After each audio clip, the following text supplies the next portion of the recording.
We are live 304 days a year. What are we doing here? If Dom turns at SummerSlam, I'm shaving my moustache off. I've told you, if that happens, it's going. My lip is cold because of a stupid bet that I made with YouTube. Oh, good.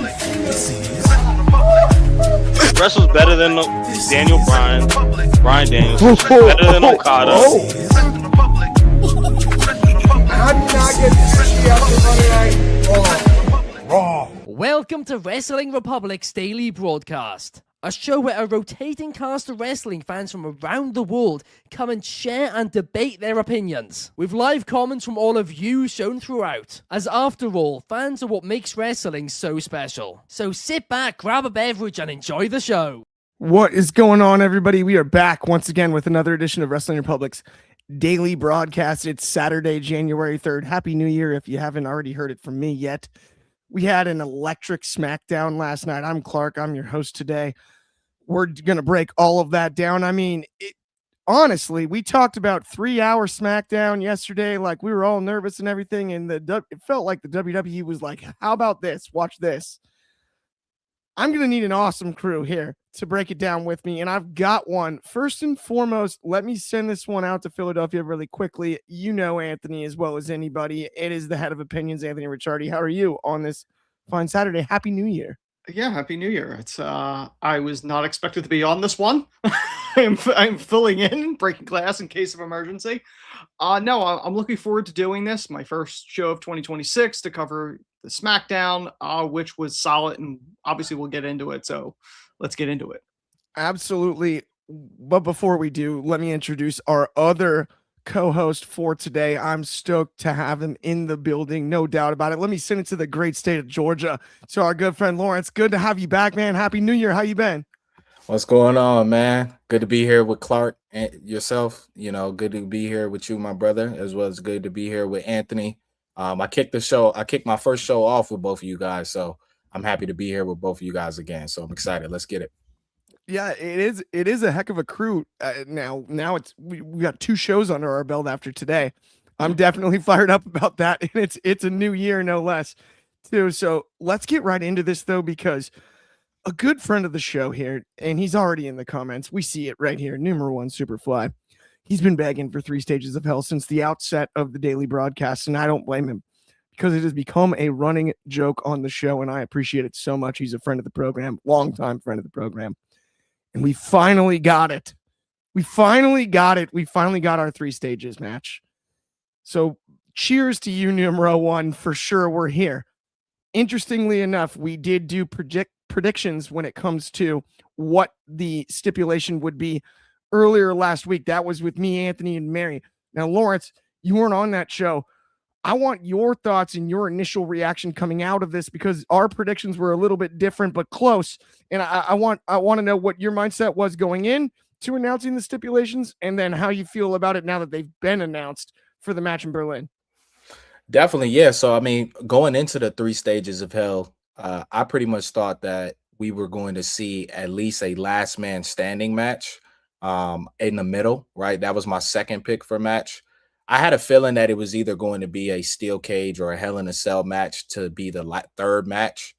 And then also the first match, I was thinking ideally, I was going to say for the first match, thought that we might end up getting like a tables match. That's what I thought. I thought it was going to be maybe first match tables, second match last man standing, and then third match I thought we were going to get Hell in a Cell or the steel cage, right? So that was my initial thoughts.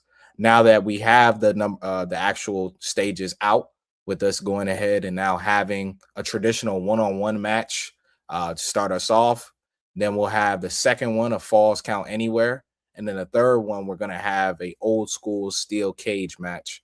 I'm excited for it. I thought that, you know, I thought we could have had a little bit more gruesome type fighting. That's what I would have thought. When you think 3 stages of hell, a traditional one-on-one, I guess so, you know, but that's just kind of my initial thoughts going in. I think they'll sell it well. Berlin is in for a treat, excuse me. So I'm excited for that next week on SmackDown. So we'll talk. I'm sure we'll have an opportunity to talk predictions of who walks out with the title, but that's just my thoughts. For sure. And we're going to get to that. And it's interesting you mentioned the last man standing match because we did discuss that on the prediction show. And it's Mary who brought it up. And I brought it up and screwed up Mary. She got afraid. You actually kind of did. That's right, actually, by the way. Oh no, she did. And then I said, what could possibly happen? That's what it was. We had the one issue with the last man standing being in the middle is if you can't answer a 10 count for the second fall, how do you wrestle the third fall? Right? Like if you were going to do last man standing, I was saying like if you're going to do something like last man standing or I quit, it would have to sort of be the third, I think. Yes. Just in hindsight, but I do like the idea of changing it up because we talked a lot about Triple H and Austin on that episode, Anthony, and I'm gonna defer to you on this one a little bit here. It's pretty much the same thing except falls count anywhere instead of street fight in the middle. Yeah. And if I remember correctly, what I said was if you do the street fight in the middle, you drop the cage with all the weapons still in the ring, which is don't normally get that in a cage match, especially in the WWE. Yeah. So I love the idea of finishing with the cage match, but it is very similar to the two predictions that we made last week. I want your thoughts on it, and then let's go around the horn and we'll give our predictions on who's going to win this one in Berlin next week. Yeah, I had a regular to start. I had no holds barred in cage. Obviously, I was 2/3 of the way right. Instead of no holds barred, it's falls count anywhere, which is mostly the same match.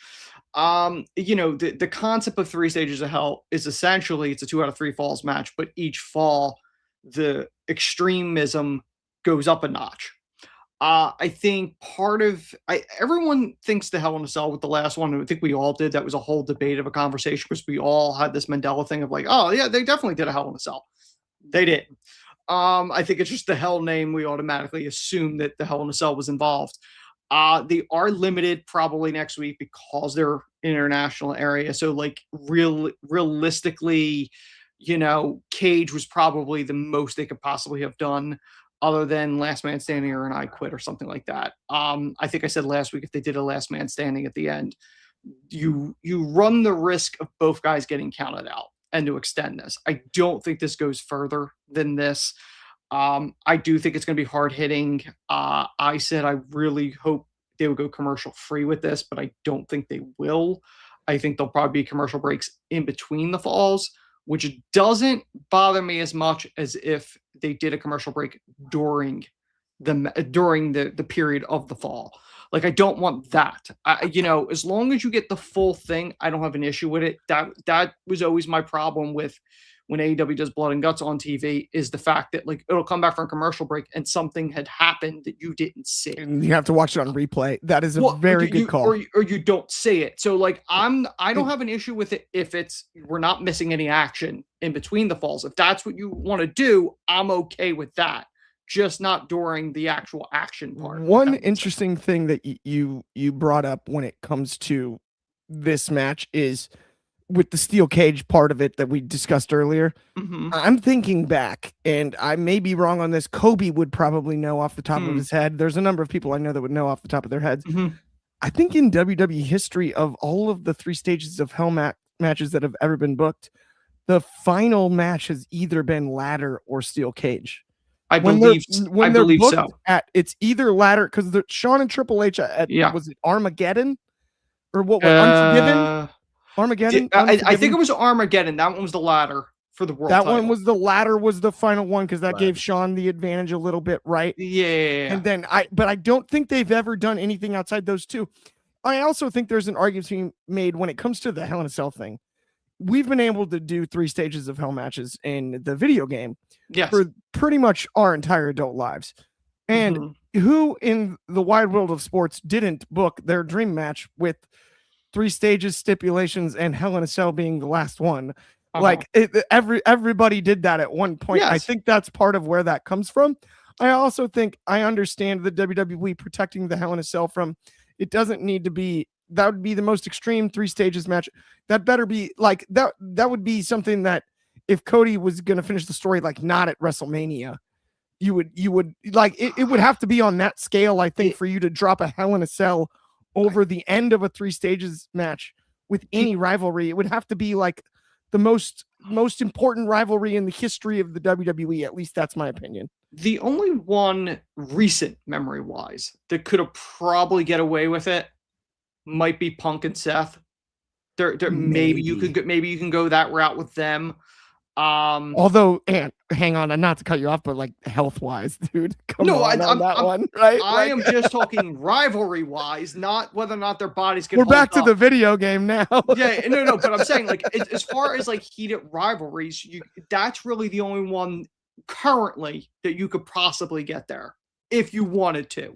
All right, so let's get our predictions in though, for sure on this one. Lawrence, I'm gonna go to you out of the gates here, man.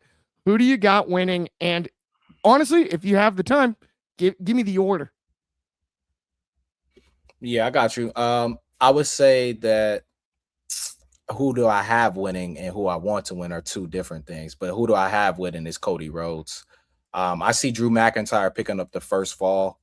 I see Cody picking up the second and the third. So who I want to win is Drew McIntyre. I want them to pull the trigger on this. I think he deserves a title reign. I think you're doing the same thing that you did with Kevin Owens last year, right? You're just sticking to the script. You leave no surprise factor. That's why people tune in every week to see some surprises from every now and then. So I think we can culminate if they put the title on Drew. I would be incredibly happy with that. What I think is going to end up happening though is Cody Rhodes is going to retain his title, and Cody is going to keep the title. Cody's going to keep the title. He'll win the second and third. Drew will pick up the first fall. Okay, I like that. Back to back, Cody falls and then he retains. But I also appreciate because I'm on the same page in a lot of ways. And I'm going to get Anthony's prediction before I give mine because I'm actually really curious, given that, it's as close to what we talked about on the initial predictions with the three stages. You've had a lot of time to think about this. The order of the falls I'm really interested in here because I like the idea of Drew, Cody. As far as if I was gambling, which I'm not, but if I was, that I'd probably bet on. But I want your thoughts. I think typically for this, the heel getting the advantage and the babyface having to crawl back and winning 2 falls in a row, I think is more, I don't want to say believable, but it's more historically accurate than what happens. I'd be surprised if Cody picks up the first fall and gets cocky and then loses the second and the third. I think it's one of those things that I have no problem with Drew winning because I definitely think he deserves a world title reign. The only thing that I'm questioning is who do you go with? Do you go to the Orton well again, or do you have, Cody retaining? Does Drew go off to Raw? Do you take him off of SmackDown so that you can go on with another story of possibly Orton? Maybe Orton, we finally get that feud. Because I'm not sure who's next in line for the title after the Drew Cody thing. I don't know what direction they're going to go with this. I have no problem with Drew winning. I think Cody's probably going to retain, but I would not be mad if Drew won. But my big question is, who's next? So what's the order? What do you have? Drew, Cody. Drew, Cody. So we've got 2 picks, Drew, Cody. And I totally hear where you're coming from. So let me give mine really quick. Absolutely not. Anthony did bring up one great point, though, and that is that the heel stealing the first fall makes perfect sense. So the real heel in this match, Cody Rhodes, picks up the victory in the normal match. Of course he does. He out wrestles him, and then it bugs the Scottish psychopath.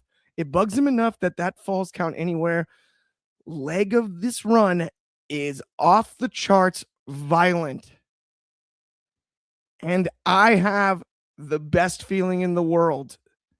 Finally, when they drop that cage and Cody Rhodes is trapped inside of it with Drew McIntyre, that he wins this title from Cody Rhodes in Berlin. They're going to give him his moment. And I think we'll all be shocked. Claymore, maybe while he's holding a chair or something. maybe while he's holding the weapon, maybe a Claymore into the title, but it's going to happen. Drew McIntyre is going to be the new WWE champion. I'm calling it right now. And the good guy finally wins one against Cody Rhodes after his, just absolutely murderous reign as, the narcissist that he is. The one problem that I think would prevent them from doing this is that it's on tape delay in the States. I don't know if they would want something that shocking to take place. Now, granted, internationally, it's available. Maybe they would do it as a ploy to get, you got to watch it now because there's a title change. They can go either way with this. I don't necessarily think there's a wrong but I decision. didn't even think about the tape delay part. And I'm like, dang it, that makes that call so much less fun than it was when I said it. Like, oh, shoot. Oh, I didn't even, that's not your fault at all, Ant. You're so right. The tape delay, there's no way that they're going to have Drew go over Cody on a tape delay and the United States finds out via notifications on their phone when they were waking up to watch the show. So they get a Bleacher Report notice. Cody lost the title to Drew, or Cody retained. I mean, that's the problem you have. I am really surprised they're doing it on an international show that's not available for everybody. Like, if it was Raw, it's Netflix globally, doesn't matter. But the fact that there's that distinction in the States is why I'm like, I don't know if they would pull the trigger for that reason. Yeah, it scares me to death. That's one of the best calls of your career. And I'm not even trying to step on your toes there. I was like, as soon as you said it, I was like, oh shoot, I didn't think of that. Like, if it was live, of course, it makes a little bit more sense. It's not. Okay, let's move on to the next subject though, because we could talk about that one for the rest of the day. Mm-hmm. Matt Cardona, who looks suspiciously like Zack Ryder, has arrived in the WWE. And this guy defeats Kit Wilson, Ben Allison's favorite wrestler, out of the gates. Anthony, I got to get your thoughts because we're going to get to what happened with, ironically, I think his wife in the next segment. I think one of the funniest parts, Clark, was you and I had done a show. It was a Saturday show. And Ben put one of the topics was our thoughts on Kit Wilson's new gimmick. And it was me, you, and Ignacio. And pre-show, we all went, what's his new gimmick? None of us knew what the heck his gimmick was. I am not surprised. There's nothing there in Kit Wilson. Sorry to break it to you, Ben. There's nothing there. Maybe as a tag team guy, but there's nothing there for a singles run. Cardona coming back doesn't shock me. He is somebody that was let go almost 6 years ago now. And, he really rebuilt himself. He is the definition of somebody that, that wasn't the end of the road when he got the pink slip by WWE. He reinvented himself on the indies. I don't have an issue with him coming back as Matt Cardona. He built up the brand. There are people that have left and have done really well. Drew being one of them, as we talked about. Cody, another. So Cardona having a run, do I think he's going to win a world title? I'd be shocked. If he does, I don't expect a long reign, but I do think he's going to have a nice solid mid-card run. Obviously better than probably the Zack Ryder run would be my guess, at least initially. You're on mute, Clark. The curse of the mute button hits again, but at the same time, I agree 100%. And I do find it, I think that Zack Ryder match with John Cena was also the retirement of the Zack Ryder name in hindsight. Other than a Rumble, I could see him playing double duty in a Rumble. That's it. Sort of known that would have been cool. Now we've got a bunch of DCX Warlord. By the way, fact checking me here. I like this. Ambulance was the third stage for Cena and Ryback. Forgot about that one. Because that's an iconic third No, stage. it wasn't. But I was just saying somebody would know better than me on that one. So hey, it did happen. And then I love this one here from Fernando. Cody Fraud Rhodes loses the title. We've also got Randy Orton costs Cody the championship for the final fall. Yep, friend of the show, Fernando. Yes, 100%. I am with you on that. Also, I like this here. DCX Warlord with What Idiot would get their logo tattooed on themselves. I know a narcissist who's a Nepo baby. Yeah, I've heard of him too. And it is a shame that that's how everything turned out. Great guy, though. He did finish that story. We all saw it. And it's not all about the tie clips, but it's all about the tie clips, guys. It's just a fact. Hey, you heard it here first long ago on this very program. I've been calling this for years. This guy he's not even just Homelander. He might be worse. But let's talk about Matt Cardona. And he picks up a victory. So, of course, last night, logically speaking, his wife would lose the United States title back to Julia.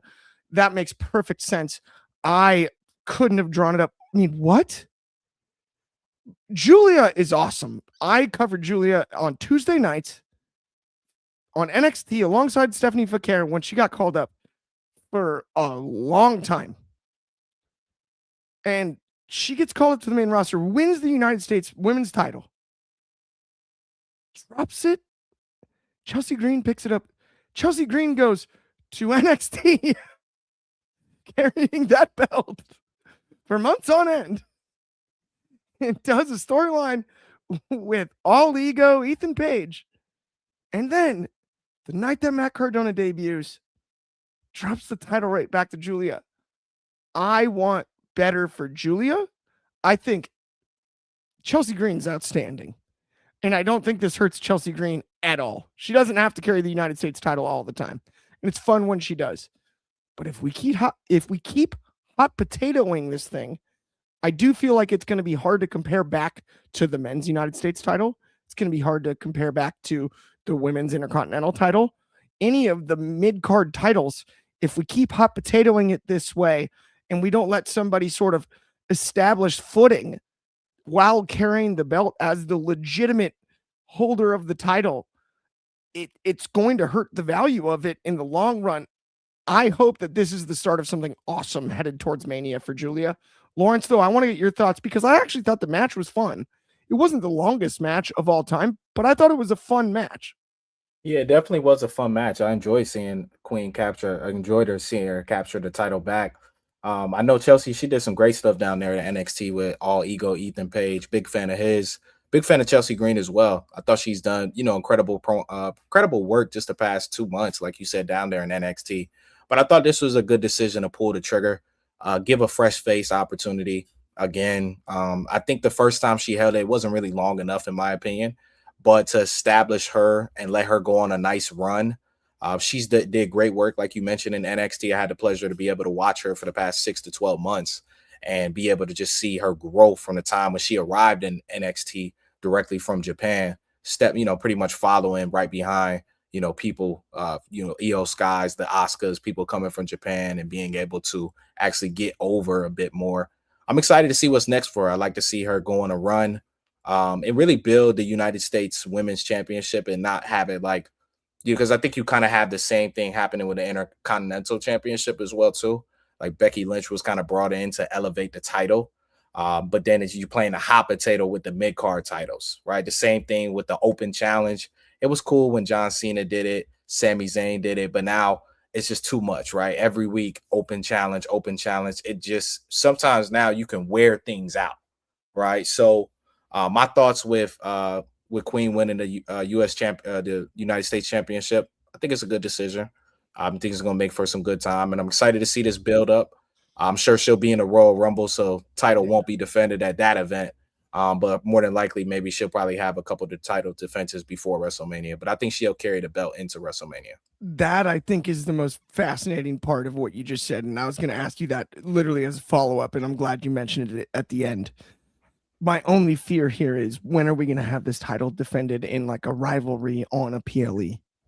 Mm-hmm. I would actually enjoy if somehow there is a blood feud built. There's not enough time now, but built to the Rumble, and maybe you even have, speaking of double duty, enter the Rumble too after a match. Either way, something like that. I feel like that United States title has just not been defended on PLEs often enough. Number one Superfly in the comments here, which just this tickled me. Of course, he said, in the words of Clark, "What are we doing here?" My classic one-liner there. Julia lost the U.S. title to Chelsea where nothing happened. I think there's an interesting layer here that I sort of alluded to, but didn't fully vet as well on top of what you mentioned, Lawrence. And that's that with Matt Cardona's signing, the work with All Ego was excellent. We're likely going to see Chelsea working alongside her husband on the same program. And that, I think, is a major factor in her losing the title in particular last night. Like, it just makes sense. The ego partnership and the North American US dominating that scene while being Canadian, and the tongue-in-cheek joke aspect of it, which did make it entertaining for 2 months, as you mentioned. Like, it made it outstanding. I thought I really enjoyed the work. I thought I'm not trying to discount it in any way. I do think this is a little bit, if you just peel back the one layer, it's obvious. It's like, oh wait, but Matt Cardona is all the way back now, and they're both on the same program. She's going to be working alongside Matt Cardona and not Ethan Page in the near future. And the vehicle to working with Ethan Page was the common ground of the United States Championship, as well as the North American title, as well as that was the logical explanation. And so it sort of saves you in that regard. I think that sort of is the way that I would quantify it. Ant, does that make sense to you? What are your thoughts? I see you there nodding, but you got a bit of a smirk, like you don't necessarily agree. What are you thinking? Well, no, I love the fact that, like, WWE with the 50-50 booking for the Cardonas, you can't be fully happy. We're bringing you back, and there has to be the loss. No, I think you're probably on to something. I mean, technically, she still has the AAA title with Ethan. Right, with Ethan. What you could do is this, because technically Chelsea's a heel, and Cardona, I'm presuming, is a face based on last night, in theory. So what you could do in this scenario is that Chelsea gets into some argument with Ethan, because you have Cardona. So you can easily bring Cardona down to NXT to feud with Ethan, possibly even take the tag title off of him, and then the Cardonas are the AAA. You can kind of do that. There are a number of things you'd have to turn Chelsea either face or Cardona heel for them to be together, because it would be kind of weird otherwise. The other thing that you have is, if you have Cardonas as the faces, you could have them feud with the Garganos, who are looking for dance partners at the moment. That would be really fun. So I think you could have a lot of fun with that.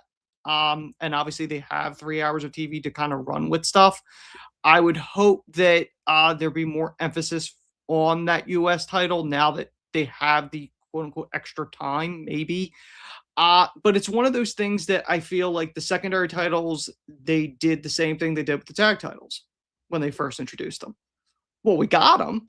Yeah, it's like now we have them. But it's useless if you don't respect them enough that it matters. It's almost disrespectful to have them and misuse them than not have them at all. That's my opinion on that. That is, I think, totally fair. And I mean, again, this one's interesting because of, like you mentioned, the AAA titles is another factor there. The carrying those together, and but I mean, also a Cardona Ethan Page match would be fun as could be. Well, and keep in mind, Ethan has both a North American Championship, and obviously he has the other half. Now, I don't think WWE's ever done it, but we have seen it, Clark. You've been old enough to remember this. They did it in WCW because Sting and the Giant were tag champions, and they fought to get the other half of the title and then gave it to somebody else. Yeah. So you can kind of do that with Ethan and Cardona if you wanted to go that route. That would be hysterical if you actually did that. That would be so funny. I don't know if that's necessarily in the cards in 2026. I think that's, I would enjoy it, but I don't know. Okay, let's move on though, because the main event, it's interesting. This one was built all year long. There's no debating that. It is absolutely a fact. And Damian Priest, his rise to prominence, we saw his NXT run.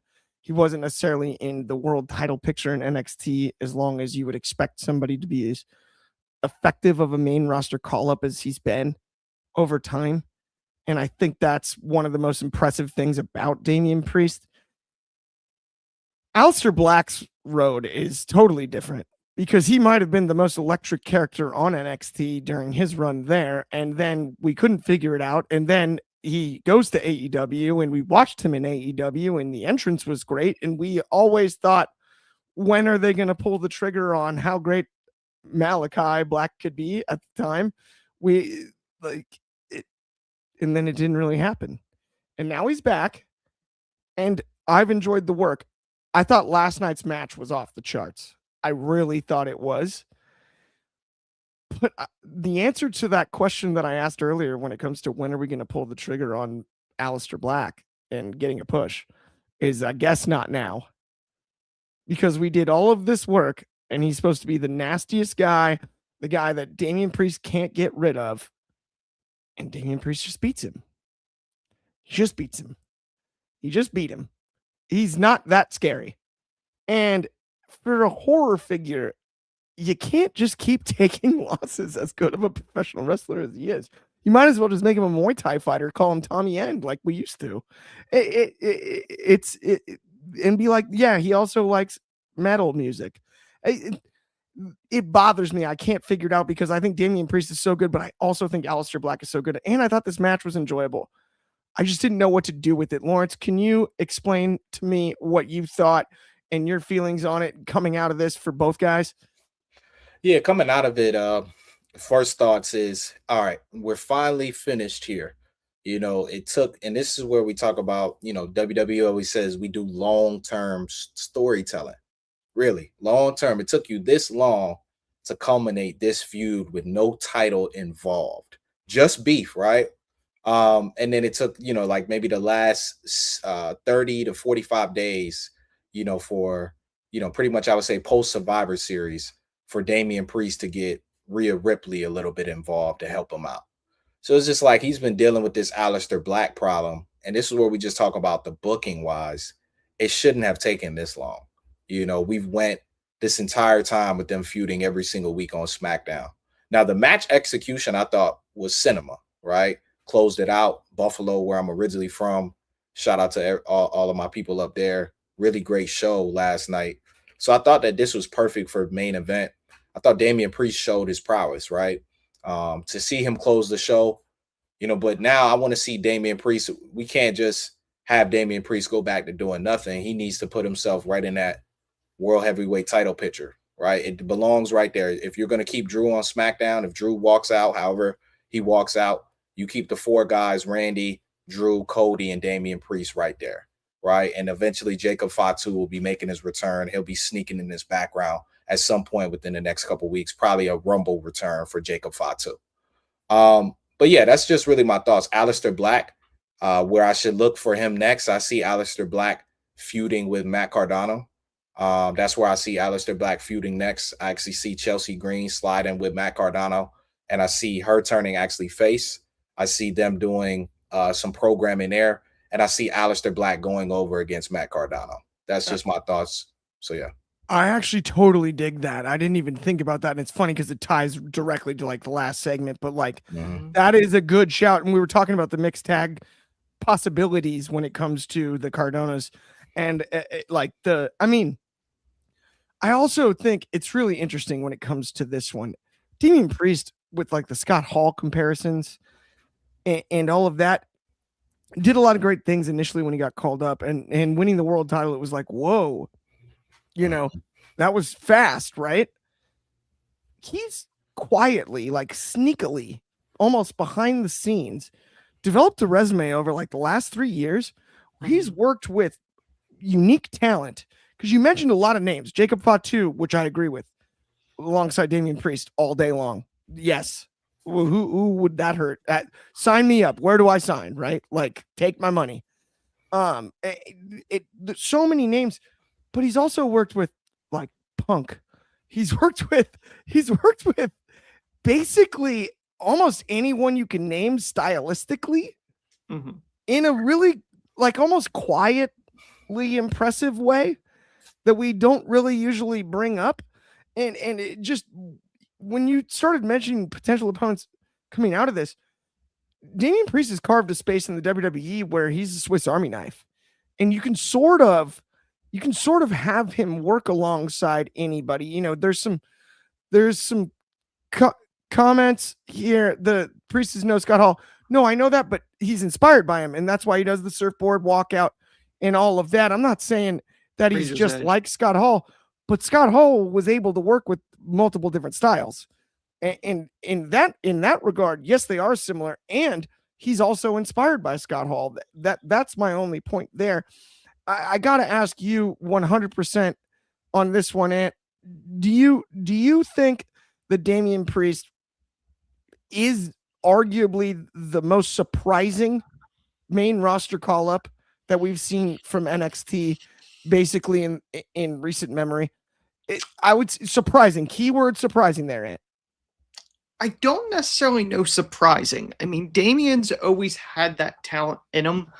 You know, I remember him in Ring of Honor as Punishment Martinez, and I saw something there. It's one of those things that I don't know if Damian would he win another world title?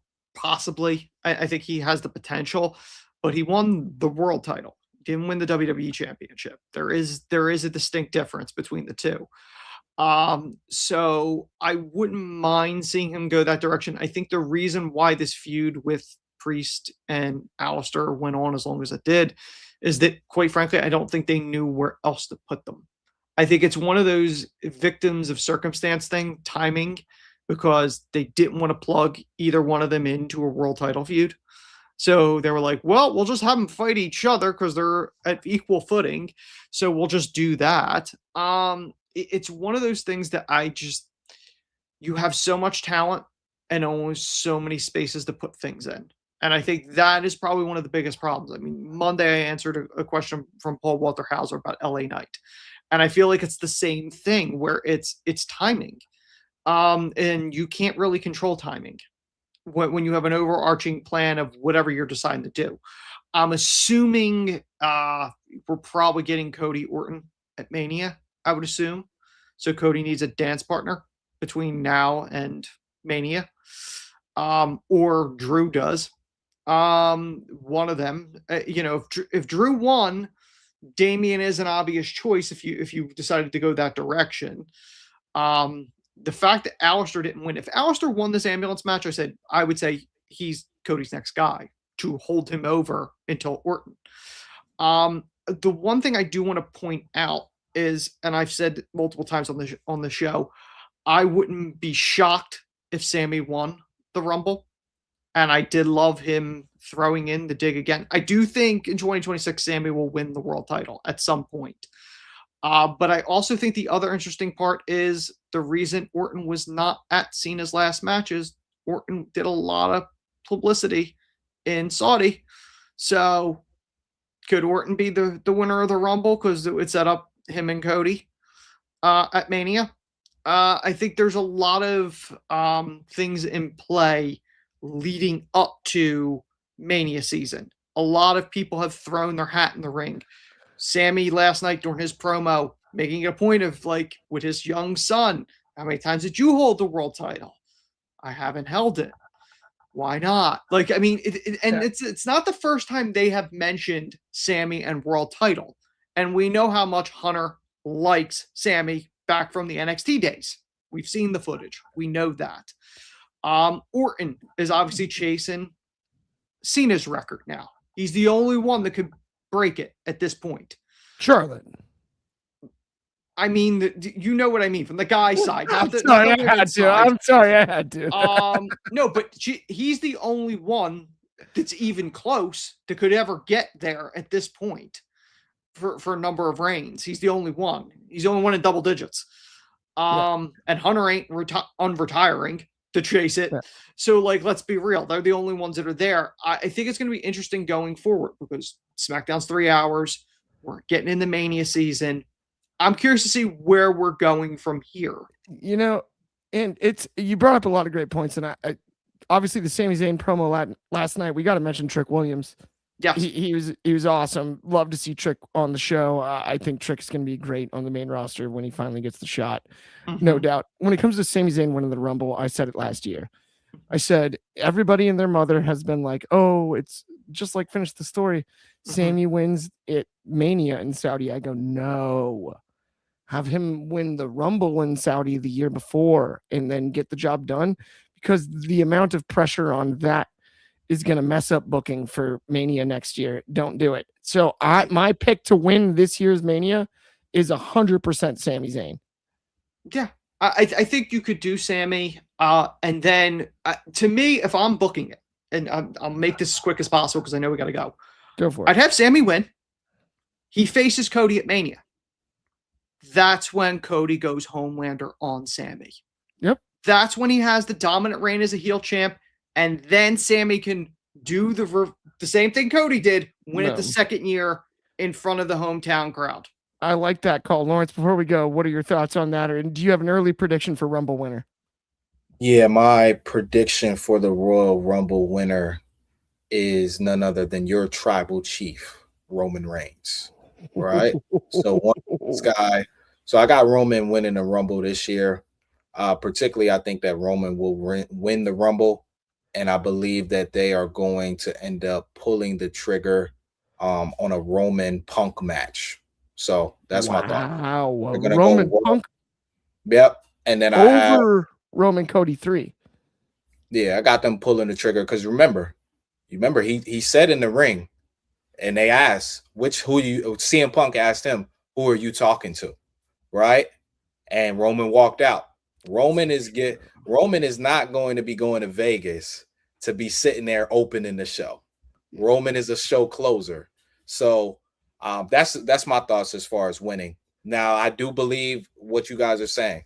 It's between Sammy and Orton at WrestleMania for Cody, right? Sammy it could be Roman. I think it's the 3. I think the 3 are in play. And just depending on how things shape up on Raw, because a Punk and Gunther that happened at SummerSlam already. Would I like to see Gunther in the world title scene for sure? But yeah, I got Roman Reigns versus CM Punk at WrestleMania. You can book that. I love it. I would be all over that. But with that is going to bring us to the end of tonight's show. Thank you, everybody that tuned in. We always appreciate you so much. Happy New Year. No doubt about it. We're going to be back same time, same place tomorrow. That's noon Pacific, 3 o'clock over on the East Coast, 8 o'clock in the UK, and of course, 9 a.m. for my good friends in Hawaii. But more importantly than that, we're breaking down Wrestle Kingdom tonight. So it's going to be absolutely wild, especially if you're a fan of New Japan. It's one of the most fun shows of the year. It's not just a Sunday fun day. It's a really Sunday fun day. And I can't wait to break that down. But on behalf of me, Clark, Lawrence, Anthony, and everybody at WR, have a great rest of your Saturday. Enjoy the day, and we will talk to you soon. What?